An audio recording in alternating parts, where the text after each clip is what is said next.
Corporate Underwriting on KPBS offers a unique opportunity for brands to demonstrate their corporate social responsibility as public media brings light to important causes. Your investment can showcase your brand's values and commitment to the public good. Email corporate support at kpbs.org. Good morning, I'm Lawrence K. Jackson. It's Friday, March 13th, an old tradition that two men turned into a scam. More on that next, but first, the headlines.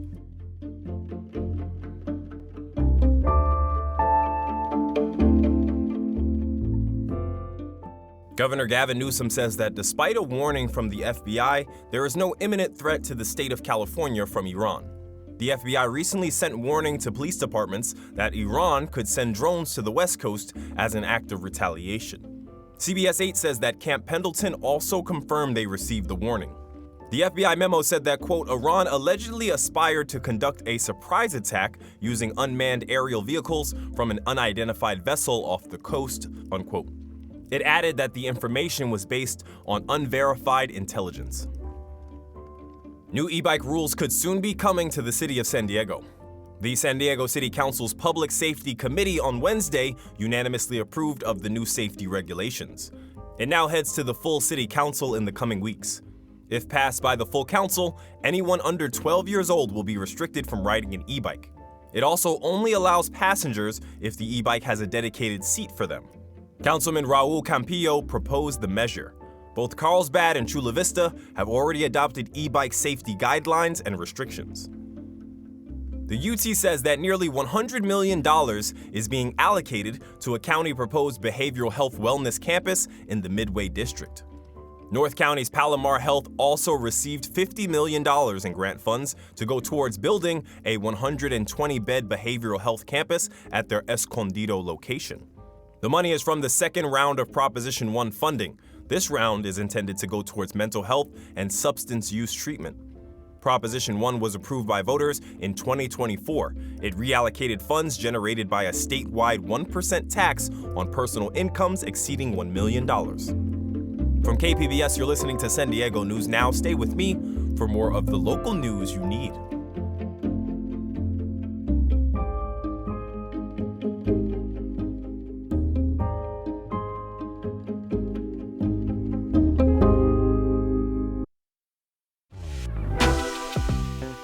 San Diego County is known for being one of America's most expensive regions.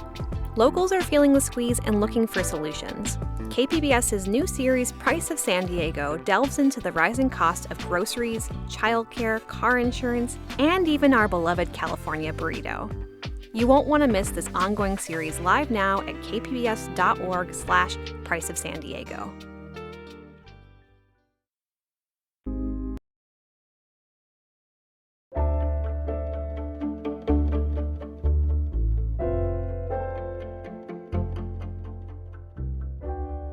Stadiums and arenas have long relied on volunteer organizations to run concession stands. But for this week's Why It Matters segment, Voice of San Diego's Scott Lewis explains how federal prosecutors got two men to admit their charity was a fake.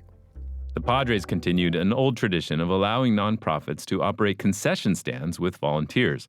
A volunteer group would run them in exchange for about 10% of the money collected at the stands. It was a win-win. A community benefit organization would get much-needed money, and the stadium operators were able to staff concession stands, even with the irregular scheduling of games and events. But someone took advantage of it. In August 2023, Voice of San Diego revealed what appeared to be a fake charity operating concession stands at Petco Park. Chula Vista Fast Pitch was the biggest operator at Petco Park. They said the money was going to Chula Vista Fast Pitch, a youth softball league. But no such league existed. This week, the two men who ran the fake charity and paid supposed volunteers under the table and below minimum wage admitted to collecting $3.75 million meant for youth softball, mostly at Petco Park, but some at Snapdragon Stadium. And they put $2 million of that into their own pockets. Martin Rebollo and Noli Ilarde both pleaded guilty to wire fraud conspiracy, which carries a maximum sentence of 20 years. After our reporting began more than 2 years ago, the operators at Petco Park and Snapdragon Stadium kicked Chula Vista Fast Pitch out of their facilities. Here's our reporter, Will Huntsberry, who first broke the story. I think the whole bigger system is really fascinating. And, that all this is happening now is a moment for us to revisit that, right? Because in our later investigations, we found multiple other groups paying people under the table and below minimum wage to show up at these games. We confirmed that. The charity system is in place in hundreds of stadiums and arenas across the country, and they are often publicly owned facilities. The city of San Diego owns Petco Park. San Diego State University owns Snapdragon Stadium. There is still very little oversight ensuring nonprofits taking the revenue from big events are legitimate charities, and no major reforms have taken place, meaning workers may still be getting paid below minimum wage and under the table. Legitimate charities may be losing opportunities to scams. For Voice San Diego, I'm Scott Lewis, and that's why it matters.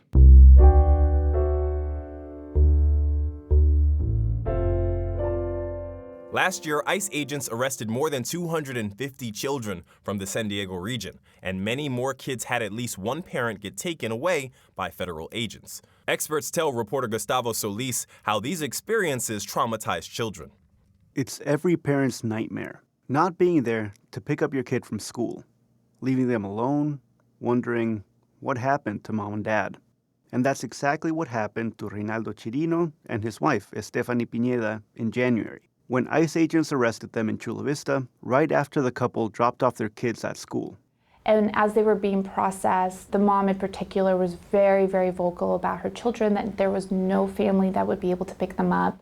Nereya Scholl is their immigration lawyer. It took her about a month to reunite the family, but even in that short amount of time, the parents noticed changes in their children. We won't know the full impact because this is still so fresh, but already the parents have told me ample of examples of things their kids have said that it's clear they've been traumatized. Their oldest son, a 14-year-old, already had a healthy fear of ICE, but now he's terrified. And the youngest, who is 5, is showing signs of separation anxiety. That first night when the mom was home and she was putting the kids to bed, the little boy looked at her and said, "If I go to sleep, are you going to be here when I wake up in the morning?" Now, it's unclear exactly how many children in San Diego have been impacted by the immigration enforcement system. But federal data tells us that ICE agents arrested nearly 260 minors in San Diego and Imperial counties last year. That's a massive increase from 2024, when ICE agents arrested only 27 children. While we don't know how many kids are impacted, we do know that any contact with the immigration enforcement system can be traumatic. Immigration enforcement and the harms it caused were nothing new to immigrant children and families, and that we had enough science out there to be able to state facts that we knew there was enough evidence to support. Dalal Katsafikas is an associate professor of educational psychology at the University of Illinois, Chicago. She says that decades of research reveal a long list of the negative impacts.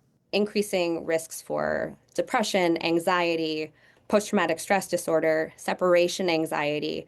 We're seeing negative impacts developmentally in terms of meeting milestones, but also in terms of physical and mental health.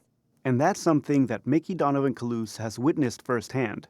She's the director of legal services at the Los Angeles-based Immigrant Defenders Law Center, which represents dozens of children in federal custody. So the children are really suffering. We're seeing a lot of tearfulness, a lot of mistrust of adults, so they, will shut down and won't want to meet with their attorney anymore.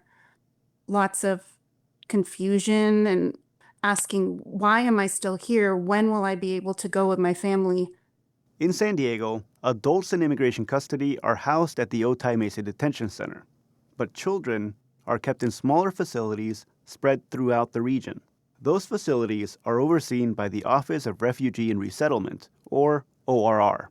ORR custody can look like shelter or group home setting. It can look like a foster care setting. It can look like a locked juvenile facility. And at different times in history, it can look like an abandoned Walmart or a tent city. And those spaces are meant to be temporary. But lawyers have noticed the Trump administration keeping them detained much longer than previous administrations. According to federal data, the average length of stay was 30 days in 2024 and more than 110 days last year. Donovan Kalust says that's because the agency is making it harder for sponsors to get children out of detention. They're supposed to decide that application within 10 days. And what we're seeing is family members are submitting those applications, showing that they've completed every step that's been asked of them, and then there's no response for months and months. And we're talking about little kids. And the longer they stay in detention, the more these kids suffer. Donovan Kalust says in extreme cases, she has seen children be hospitalized with psychiatric holds due to the stress of living in those facilities. In a statement, a spokesperson for ORR says its placement decisions are guided by child welfare best practices and designed to ensure that each child is housed in the safest, most developmentally appropriate setting. Gustavo Solis, KPBS News. The California DMV says the federal government is requiring them to cancel roughly 13,000 commercial licenses for truck drivers without citizenship or lawful permanent resident status. Reporter Jacob Ayer says it applies to drivers with some work visas, refugee or asylum status, and DACA recipients. It's the latest in a months-long bureaucratic saga between the federal government, state of California, and advocacy groups. The federal government completed a nationwide audit on what are called non-domiciled commercial driver's licenses last year. It said in California alone, more than 25% were improperly issued. Gurvinder Singh is International Humanitarian Aid Director for United Sikhs. About 40% of West Coast truck drivers are Sikh. He told KPBS Midday Edition the new federal rule means fear and uncertainty. And we feel that the administration has jumped the gun. They have arbitrarily, and we feel discriminatorily, just blanketly denied everyone access to a livelihood without any data, without any substance. The DMV says a recent court ruling lets affected individuals apply for new licenses, but the federal rule bars the agency from processing them. Jacob Ayer, KPBS News. Housing is the number one expense for most San Diegans. Number two is transportation. That's according to the Bureau of Labor Statistics. In our latest installment of Price of San Diego, Metro reporter Andrew Bowen looks into why transportation is so expensive here and how some are finding ways to save.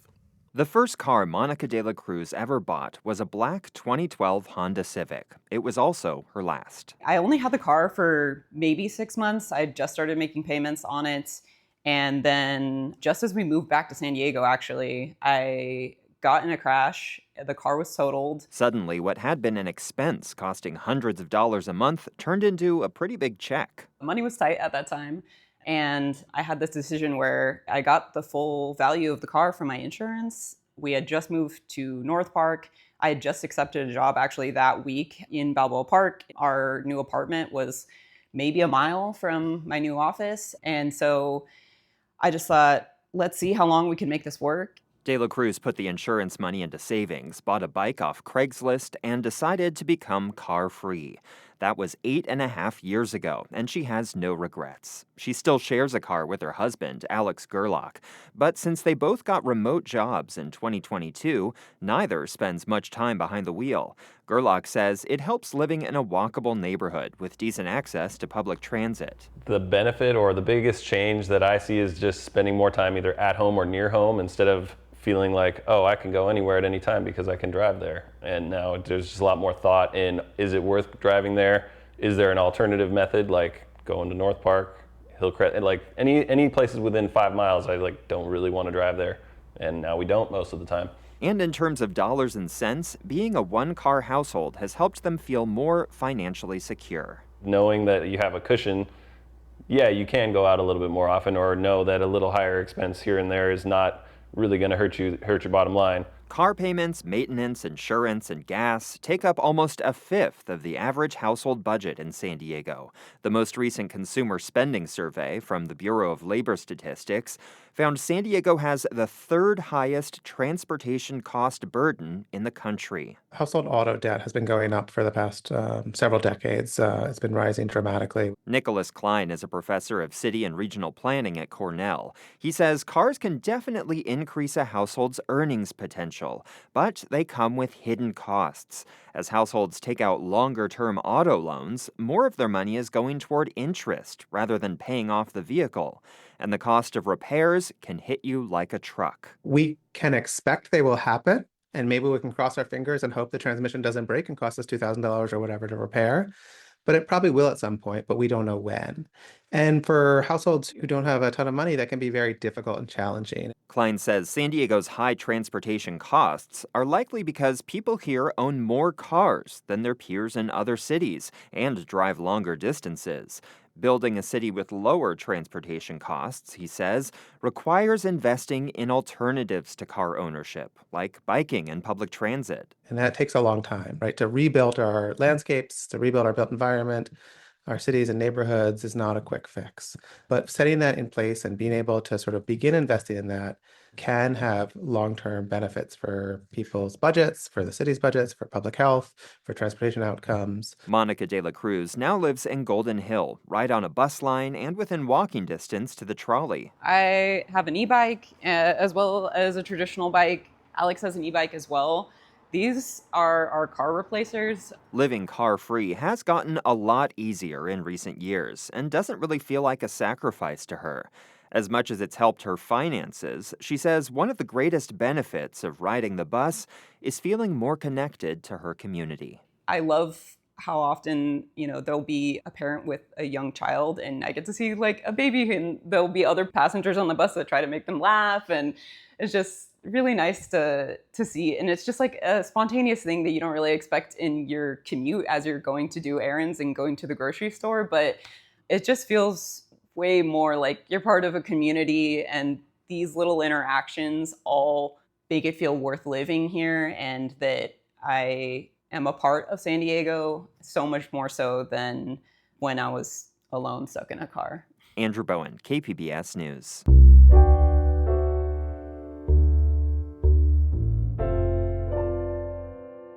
On Saturday, a new exhibit opens at the California Center for the Arts Escondido, a magical forest with creatures made from Persian rugs.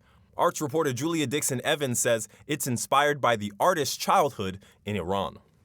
Mariam Bayat spent her childhood summers in Iran's bucolic north. And it's a place beside the sea, full of trees and breezes and wild animals. And exploring her father's rug shop in Tehran. My childhood was running through these stalks of rugs and the light coming through and the smell, Now, Bayat uses old Persian rugs as a canvas. She paints new designs and sculpts them into animals and trees, adding her own stories to those of the women who first wove the rugs.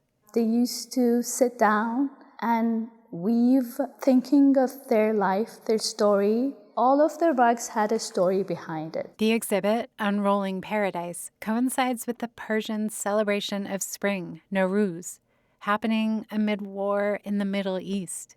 This year, it's very different. It's hopeful, it's sad, it's full of mixed feelings. It's a Nowruz, so it's a new in everything, It's a start, it's a new start. Julia Dixon Evans, KPBS News. As we do for you each and every Friday, here are some weekend event ideas for you and yours. The annual Cherry Blossom Festival runs through Sunday at the Japanese Friendship Garden.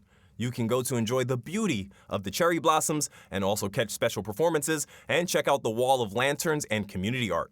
It's open now through the weekend from 10 a.m. until 7 every day. On Saturday, you might just be seeing green as the 44th annual St. Patrick's Day Parade and Festival kicks off. It starts at 9 a.m. and goes until 6 p.m. in Balboa Park. The parade will be filled with dancers, bands, floats, and more, and is followed by a family-friendly festival with Irish food, cultural exhibits, and live music. Also on Saturday, your San Diego FC have their home opener against the Houston Dash. Snapdragon Stadium will give fans in attendance a rally towel, and there will be family-friendly activities beforehand. The match kicks off at 5:45. Whatever you do decide to do this weekend, enjoy. That's it for the podcast today. This podcast is edited by Brooke Ruth and hosted and produced by me, Lawrence K. Jackson. As always, you can find more San Diego news online at kpbs.org. Thanks for listening and subscribing. By doing so, you're supporting public media, and I want to thank you for that. Have a great weekend.